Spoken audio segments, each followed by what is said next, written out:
Lydia Schmidt lebt mit ihrer Tochter Roxanne in Hüttenberg.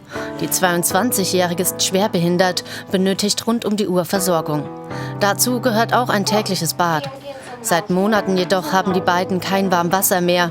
Ihre Vermieterin verweigert es, sich um die Nachfüllung des Heizöltanks zu kümmern.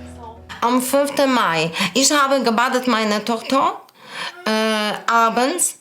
Und dann plötzlich, meine Tochter hat angefangen zu weinen, ja, weil von Wasserhahn kommt kaltes Wasser. Meine Tochter nutzt Pampers und ich musste ständig warmes Wasser haben, ja. Ich musste sie duschen, ganz schnell duschen, wenn meine Tochter macht groß im Pampers, ja. Die 45-Jährige muss nun mehrmals täglich Töpfe mit Wasser aufsetzen, um ihre Tochter versorgen zu können. Ihre größte Furcht ist, das alles könnte noch Monate so weitergehen, denn auch die Heizung funktioniert nicht.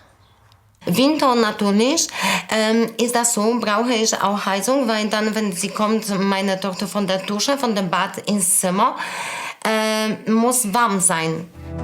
Fakt ist, die Vermieterin lässt zuletzt im vergangenen Dezember Heizöl liefern, allerdings nur für eine Teilfüllung. Ich habe sie getroffen, wenn das neue Heizöl ist gekommen, ja, im Dezember, ja, und dann die Frau Vermieterin hat gesagt, sie wollte nicht mehr. Ich werde nicht die Miete bezahlen, ja, und noch selbst Heizöl kaufen, ja, außerdem alles. Ich habe nicht so viel Geld, ja. Denn die alleinerziehende Mutter ist auf Sozialhilfe angewiesen. Für den Deutschen Mieterbund in Wiesbaden ist der Fall eindeutig. Solch eine Änderung darf nicht mündlich erfolgen. Das geht so gar nicht. Also eine Vertragsänderung müsste schon einvernehmlich erfolgen, wenn beide Parteien eben einverstanden sind, dann geht das. Aber so nicht. Und da die Vermieterin eben selbst über Jahre das Brennöl gekauft hat für die Heizanlage, hat sie ja selbst erkannt, dass sie dazu verpflichtet ist. Und das muss sie so natürlich jetzt auch weiterhin halten. Bei Lydia Schmidt hat sich dazu ein Berg von Unterlagen angesammelt. Wir versuchen gemeinsam mit der gebürtigen Polin einen Überblick zu bekommen. Denn die Kommunikation mit der Vermieterin ist für die 45-Jährige schwierig. Getankt hat sie. Ich habe sie getroffen, meine Vermieterin draußen, sie hat gesagt, sie hat keine Zeit. So, sie beeilt sich, sie hat schnell einen Termin.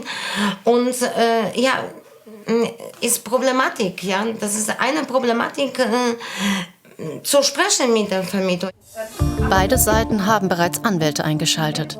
Der Rechtsanwalt der Vermieterin argumentiert in einem Schreiben: Zwischen den Parteien existiert keine Vereinbarung, nach welcher meine Mandantin verpflichtet ist, die Kosten für die Brennstoffe zu tragen. Im Mietvertrag stehen verwirrende Angaben. Einerseits seien Heiz- und Warmwasserkosten in den Nebenkosten enthalten. Andererseits sollen Brennstoffe von der Mieterin beschafft werden. Auf dem Schreiben fürs Sozialamt ist das sogar auf einer Seite vermerkt. Dieser Vertrag ist in sich widersprüchlich, das ist eindeutig. Aber die Widersprüche sind eben zulasten der Vermieterin dann auszulegen, sodass aus meiner Sicht die Rechtslage klar ist. Die Vermieterin muss dafür sorgen, dass der Heizöltank entsprechend gefüllt ist, sodass die Mietpartei da dann auch Warmwasser und Beheizbarkeit der Wohnung dann hat, wenn sie braucht.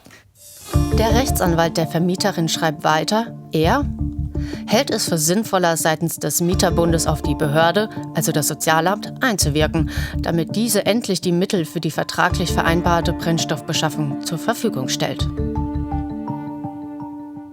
Nachfragen kann man natürlich, aber das wird das Sozialamt sicher nicht machen, denn die haben ja schon Betriebskostenvorauszahlungen übernommen und da eben auch in nicht unerheblichem Umfang Vorauszahlungen für die Heizung, und doppelt zahlen muss niemand.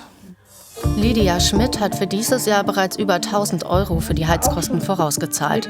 Ein Ultimatum, das zurückzuzahlen, hat die Vermieterin ignoriert. Laut Mieterbund habe sie nun das Recht, die Miete zu mindern oder die Vermieterin zu verklagen. Dazu schreibt deren Rechtsanwalt an Lydia Schmidt eine SMS. Bedenken Sie bitte, dass man ein Gerichtsverfahren auch verlieren kann. Dann hätten Sie vermutlich im Winter auch kein warmes Wasser.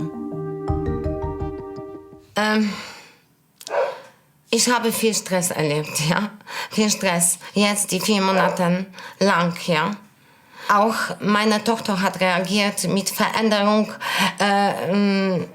dass die Behinderung, ja, dass sie war aggressiv, ja. Ich weiß, dass meine Vermieterin verbessert sich nicht, ja.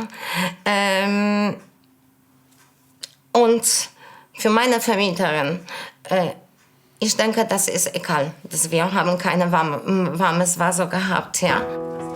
Eine Anfrage von Maintower an den Rechtsanwalt der Vermieterin zum Streit um das Heizöl ist bisher nicht beantwortet worden. Lydia Schmidt überlegt jetzt sogar für sich und ihre schwerbehinderte Tochter nach einer neuen Bleibe zu suchen. Das wird jedoch vermutlich ebenfalls nicht einfach werden.